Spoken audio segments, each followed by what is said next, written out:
Rádio Bandeirantes.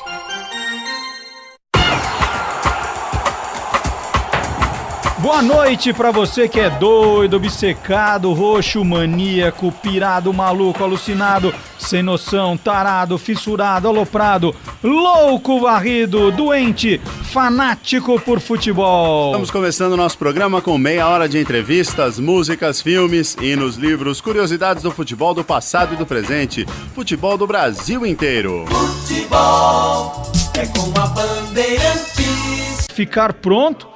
E que foi o tema do trabalho de conclusão do curso da Faculdade de Geografia do Marcelo, e depois se transformou no livro. Então vamos conversar agora com o Marcelo da Cunha. Boa noite, Marcelo. Boa noite, Marcelo. Boa noite, Xará. O que existia antes no lugar em que foi fundado o Estádio São Januário? O Estádio São Januário era uma área bastante simples, de uma área de classe média baixa, inclusive. Aquela área é o bairro de São Cristóvão atualmente, né?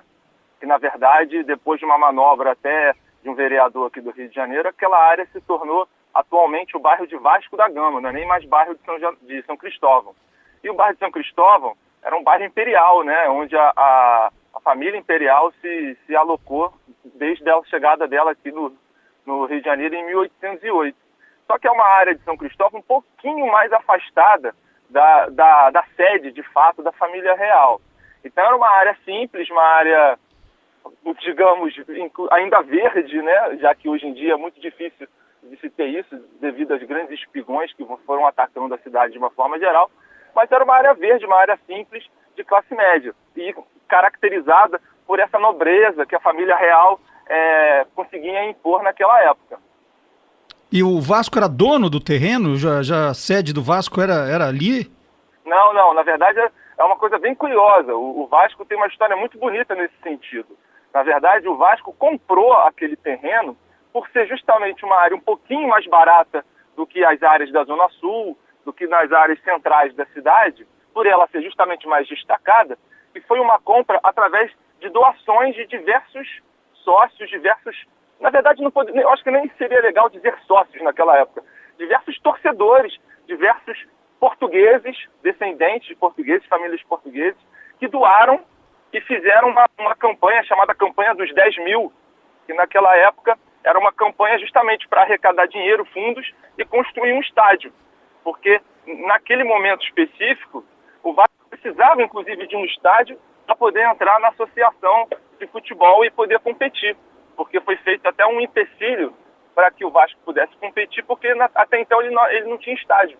Então o Vasco comprou aquela área ali para poder construir o seu estádio e, posteriormente, competir de acordo com as regras da associação vigente da época.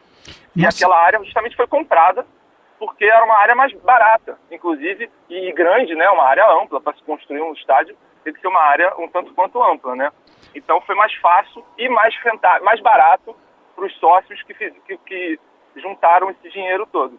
Marcelo, na época, né, a matéria-prima para a construção, não tinha tudo aqui. O Vasco teve que mandar trazer coisas de fora, não foi? Sim. Na verdade, tem até uma arquitetura bem parecida com uma arquitetura portuguesa realmente. Até o arquiteto que fez o estádio, que idealizou, né, na verdade, o estádio, era um arquiteto chamado Ricardo Severo, um arquiteto português. E a mão de obra foi eminentemente brasileira. Uhum. Alguns descendentes, né, de origem portuguesa. Mas o material propriamente dito, alguns materiais foram realmente inspirados na arquitetura e na lembrança histórica portuguesa. Com aqueles azulejos bem típicos portugueses, sabe? Que a gente encontra, inclusive, em muitas casas aí pelo Rio de Janeiro e pelo Brasil afora, que tem a sua cultura ligada a Portugal, mas aqueles azulejos, aquelas coisas bem características de Portugal, para fazer essa lembrança, essa alusão a Portugal, sim. E como foi a inauguração, né? Como foi a inauguração do São Januário? A inauguração, ela foi bem interessante também. Eu adoro dizer que foi interessante, não porque eu sou vascaíno ou coisa do tipo, mas é porque realmente foi uma coisa bem bonita de se contar pelo futebol. Ela teve uma inauguração do Vasco, um jogo entre o Vasco, e se eu não me falha a memória, contra o Fluminense. Agora, sinceramente, eu não estou lembrado, Marcelo, mas eu acredito que foi esse jogo, e que o Vasco, na verdade, não venceu. Foi uma derrota do Vasco para esse time. E depois, mais importante do que a inauguração, eu acho interessante destacar que o estádio de São Januário, o campo de jogo, de fato, era constantemente utilizado para fins políticos. Uhum. Muitas vezes, esses fins acabam até passando à frente dos próprios jogos, né? Getúlio Vargas, por exemplo, fazia diversos discursos em São Januário. A promulgação da CLT e a sua divulgação foi feita em São Januário, né? O 1º de maio, o Dia do Trabalho, isso tudo era utilizado por Getúlio Vargas, até porque ele tinha um viés um tanto quanto populista, isso é fato dizer, e ele utilizava justamente do populismo que o futebol sempre carregou para se juntar bem às classes mais baixas, às classes mais populares. Então ele vinculava o futebol à sua política através do estádio de São Januário, porque até então era o grande centro, era a grande imponência do futebol naquela época. Eu costumo brincar que São Januário poderia ter sido até muito mais do que se não fosse o Maracanã. Uhum. Porque depois que o Maracanã foi inaugurado, o São Januário perdeu esse posto de maior estádio do Rio de Janeiro, né? Então, mas se era o maior estádio, né, e era mesmo o maior estádio do Brasil, até a construção do Pacaembu, por que você chama de Caldeirão no título do seu livro? Porque o Caldeirão a gente costuma pensar naquele estádio em que a arquibancada é mais próximo, o estádio é mais acanhadinho, e não era o caso de São Januário. Na verdade, esse Caldeirão, esse termo, se refere mais ao presente, Uhum. né? Porque durante o livro eu me ative a uma parte específica da história, né? Mas com o objetivo principal de contar como é São Januário atualmente.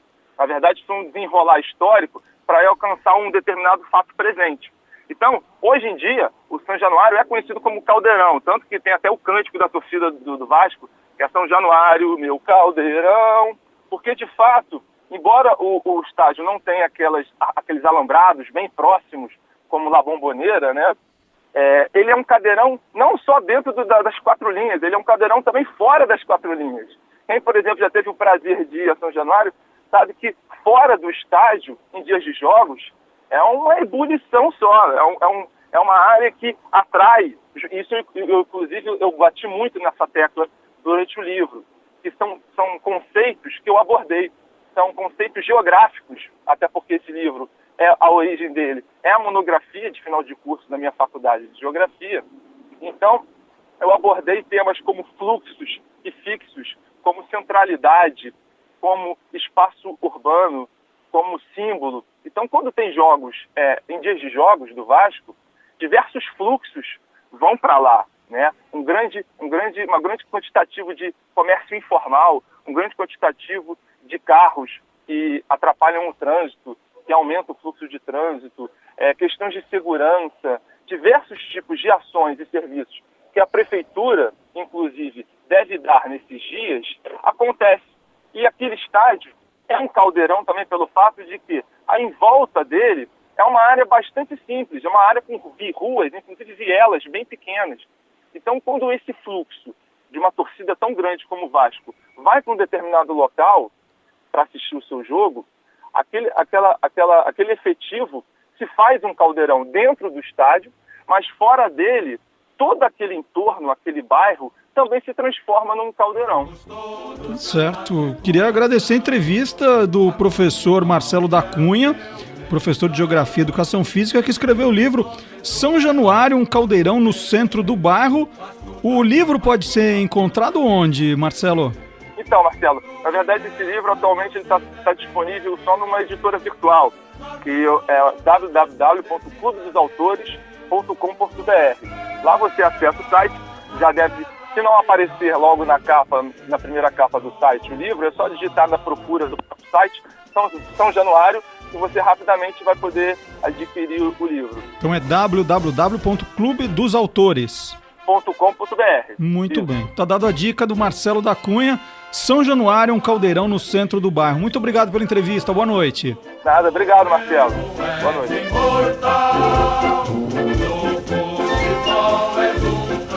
E olha, só para não deixar a informação, né, de lado, a partida inaugural de São Januário aconteceu no dia 21 de abril de 1927. Foi um jogo, não foi contra o Fluminense, foi contra o Santos.